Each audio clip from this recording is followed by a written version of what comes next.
How real is WWE Unreal? We'll talk about it. Plus, we've got the Backstage WWE reaction to Vince McMahon's car accident from the other day.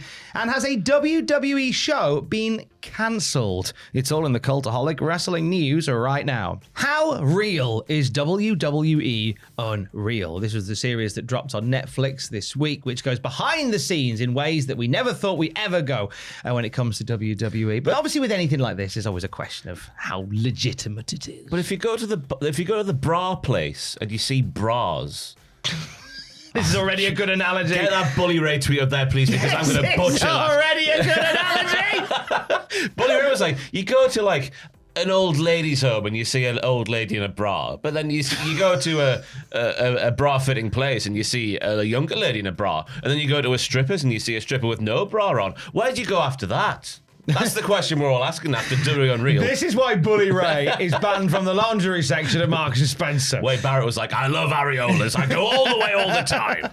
Anyway. Yes. Okay, so Bully Ray's argument there with using the breast analogy is that once you show all the inner workings, why would people care? But, it's like, programs like Fool Us, like Penn and Teller, like the stuff that lets you into the magician circle a bit.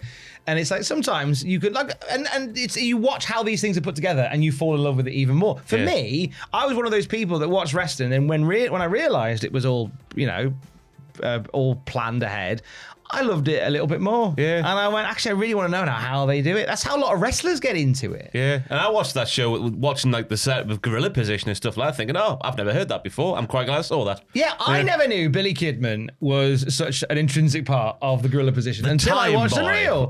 He was the time boy. God bless him. There's loads of stuff in there that as a fan for a long time, I wasn't aware of. But obviously, when it comes to reality documentary series and stuff like this, there is an element of, is this all set up? Well, Fightful Select have done some digging on this. Yeah. Do you want to go for it, Tom? Shall we? Yeah, do you want to go for it? I was about to steal your thunder. Well, then. no, I think, hey, did we plan this bit? No. Oh, did we? No. We are, yeah, you thought, there's no way we could plan something like this. Go ahead, sir. Right, they're saying there's at least one talent who wasn't a featured star who had no idea WWE were filming for Unreal, saying there's always cameras around, so they never always know what they are filming at any given time. One featured talent told Fightful there were no topics off limits and there wasn't anything they weren't allowed to say, claiming they could pretty much talk about whatever they wanted. So there you go, it's all real. End of story. Which does explain why we had that whole bit where they were just sat around the ring going, have you ever done toilet while you were wrestling? which somebody shared that and went, this can't be real, this is all made up. And then a lot of wrestlers who have seen that, who I follow on Twitter, have gone, oh no, this is a pretty standard conversation that That's we have what they to talk be fair. about, yeah, because when it does happen in the ring, by and large, it is hidden. You might see a little bit of debris here and there on the mat, but on the person itself, the tights keep it all concealed. I can confirm, right? I've had one proper wrestling match outside of my Battle Royal appearance where I nearly got a concussion, and I was not well the week leading up to it, and I was terrified of something like that happening. So before I went out, I took a bunch of what are they called? Imodium. I was off my bin on Imodium. Doesn't explain my performance, which was dreadful, but I was so frightened of that happening. So when I saw that conversation, and I thought, yeah, real talk, baby. Now, some stuff in there, you go, is that really what's really going on? Well, Fightful say there's one particular bit that was set up. They say there was a scene at the Royal Rumble that was heavily influenced. The women's locker room was asked to empty out to cheer for Charlotte after she won the Royal Rumble. They weren't told if it was specifically for the Netflix show, but they were just asked to.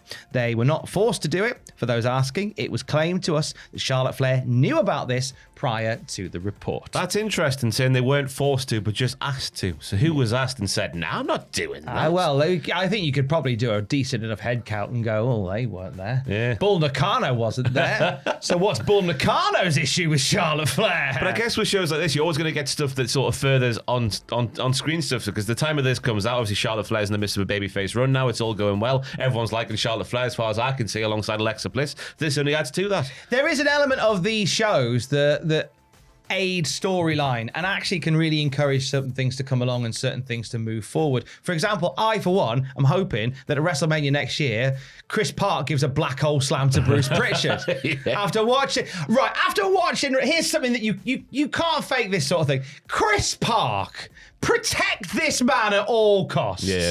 God love a Biss. Just the sweetest guy, like genuinely apologetic for doing his best in the role that he had. Bruce Pritchard kind of reassured him. I think Bruce's comment's been taken out of context. Yeah, a little bit. Because Bruce went and said, like, you know, it was overbooked and overscripted and whatever, but it was fine. I'm happy. We got it done. It was all good. And Chris Park was like, oh, I'm very sorry about that. And then William Regal came over and went, look, I just want you to be happy. Like, that would make me happy. But the only thing that makes Chris Park happy is making Bruce happy. I want to make that man right there happy. I get it when you know start a new job and you want to make sure everything does right. But it's so funny how Chris Park, the real Chris Park, has so much similarity to nervous Chris Park that we saw. You know, that only the true real G's saw during the lean years of Impact Wrestling. But I guess in terms of like producing work, the one surely the biggest no is a match going over time, which I know producers can't have a full hand in because it is up to the wrestlers in the ring. But they do help map the match out. That's why we saw the Anaconda Vice getting taken out. Yeah, that's it. He took out the Anaconda Vice, Bruce. Shut up. It's all fine. Put the Anaconda Vice on you. But I should say on the Charlotte Flair thing again, that bit was based in reality because the story, as far as I've not seen the full episode myself yet, but I have seen the clips on Twitter. You saw the full thing. How she had the doubts about her because she's like, oh, I always had my physicality, always had my athleticism, but now that was taken away with the big injury. She's coming back, she's doubting herself, and I think that just sort of adds to the story. It was there a as real well. emotional, like everything in these things is told to story arc, everything, and it's that's kind of how these documentary series are. You know, in every walk of life. You know, in Netflix documentaries, my wife works for BBC Sounds and does audio documentaries, and there's always an element of creating a storyline because you want people to keep listening / keep watching, and then so you have to accept that. Like the Chelsea Green story that they told, where Chelsea Green bought 15 tickets for her family, only to find out that she wasn't on the show, but the redemption arc was that she won the US title. That was just some convenience there. It's a little bit Drive to Survive. It's a little bit Sunderland Till I Die.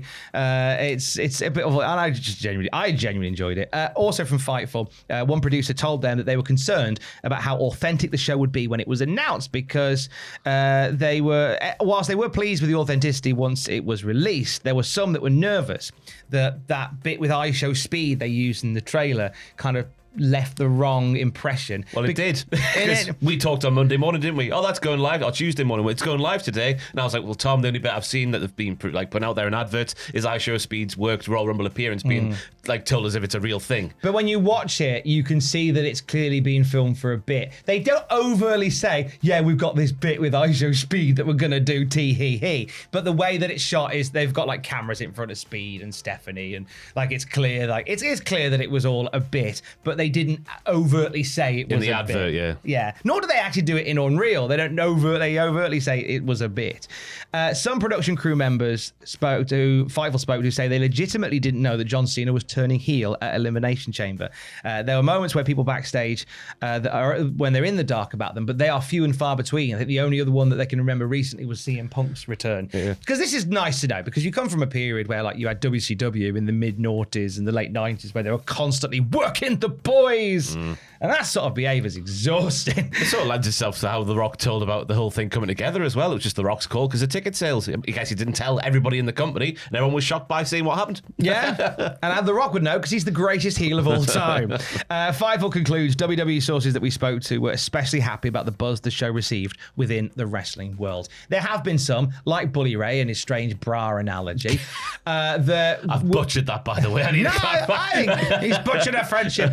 I think it was on the money. And obviously there have been some wrestling fans who have been upset with how much it unveils the industry. Triple H addressed that on ESPN. Yeah, he said we looked at every aspect of it and the position, the positives and the negatives, and we weighed it out. You can't be afraid to do something in life. You can't be afraid that, well, somebody might criticize us. If we were afraid that people might criticize what we do, we wouldn't put on a show every week. That's one way to look at it, I guess. I think it just increases the level of respect for what we do. I think it builds that deeper connection. Yeah, I don't hate it. No, me neither. I'm fine with it. I'd say, yeah, we all know. If you're watching this, we all know. So what's the harm in knowing a bit more? And I think part of the fun is going like, oh, that is legitimate, like behind the scenes, untold kind of thing, or that is, that's clearly just a thing for this show. Yeah, I think there's a little bit of fun in trying to work out that as well. Yeah, it's you know, it's all it's wrestling and it's kayfabe, and there's always little bits between the lines, and you know, I just enjoy it for what it is. Take from it what you will. I thought it was great.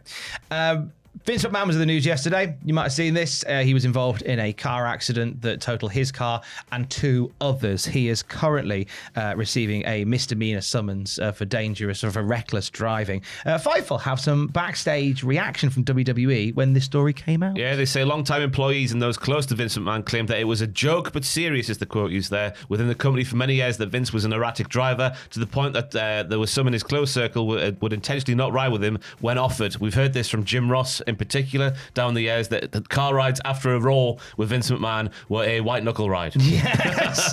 There were many when the news broke that suspected McMahon typically had a driver and hadn't been driving much lately. However, we're told this isn't exactly true. One source close to Fightful and McMahon told Fightful that naturally he'd be driven places on occasion, but that happened a lot more when he was on the road with WWE, less so now that he is not. He actually enjoys driving. The same source said that he believed that McMahon felt grounded by driving, despite the fact that he was driving a car that was worth $250,000. Brings you closer to the world, that sort of thing. Finally, let's end on this one. Some question marks over the future of a WWE show, because it has been a couple of weeks now since we've had an episode of WWE Speed. 3 in particular. Yeah, it has just vanished without a trace. And we're asking the question, has it been cancelled? Yeah, because women's speed champion Sol Ruka hasn't had the title alongside her. She got the custom one, didn't she? She showed it off on NXT recently, which, oh, look, I've got 2 belts. Oh, like I have 2 belts. And then, meanwhile, El Grande Americano, judging by the areolas, the Chad Gable edition, is the reigning men's speed champion. But of course, he is injured for a prolonged period of time. Yeah. Now, obviously, there is another El Grande Americano. You could add to the fun. Or a third one, yeah. And there's potentially a third one. You could put one of the belts on any of them. But it seems to have gone very quiet. What were your thoughts in general on the experiment, if this is the end of it, the experiment that is WWE Speed? I don't mind speed. If you're having a poo and you're on your phone, just having a little scroll on Twitter, there's a 3-minute match there. My poo will probably last longer than that. Let's have a little watching the wrestling. It's interesting with the use of the title, though, because obviously that was an exclusive X, Twitter, whatever you want to call it, platform show that can only be used on X. So to see the title on not X, because it wasn't initially seen anywhere but Twitter, but then it got used on regular TV, so to see it disappear again in the case of Sol Ruka especially, it is weird. It feels like things have changed, things are changed. I don't know what to think about. I don't mind it, though. I don't mind it. I don't hate the concept. Yeah. I think it's as you say, it's just a fun experiment using social media for something slightly different, and the fact that they haven't really integrated it with the mainstream shows, I think it's a shame. I think you could have maybe used it to push. You use Raw and SmackDown to push people towards Twitter. I never really felt like they did outside of the adverts announcing it, and then it all went a bit quiet. Yeah. But I like the concepts, 3-minute matches, 5 minutes for a title match. Yeah. I think you can have, and you've watched some people like Candice LeRae in particular is one that springs to mind, had some real fun with that setup and how they actually used that time they had. But we'll see. It's been 3 weeks. It might pop up again, but as it stands, it looks like it might be at least resting. There is no rest for the Wrestling Wicked because it's SummerSlam weekend, and 9 Pitches is waiting for you on the channel right now. Yes, predictions live tonight, the podcast live tomorrow night, and then on Saturday, live streams with Sam and Andrew while the show is going on right here on this YouTube channel. What happened at hand? The WTF moments with this gentleman right there on the Patreon as well. And for the very latest wrestling news at any time, you can check out Cultaholic.com. Stay safe. Love you. Bye.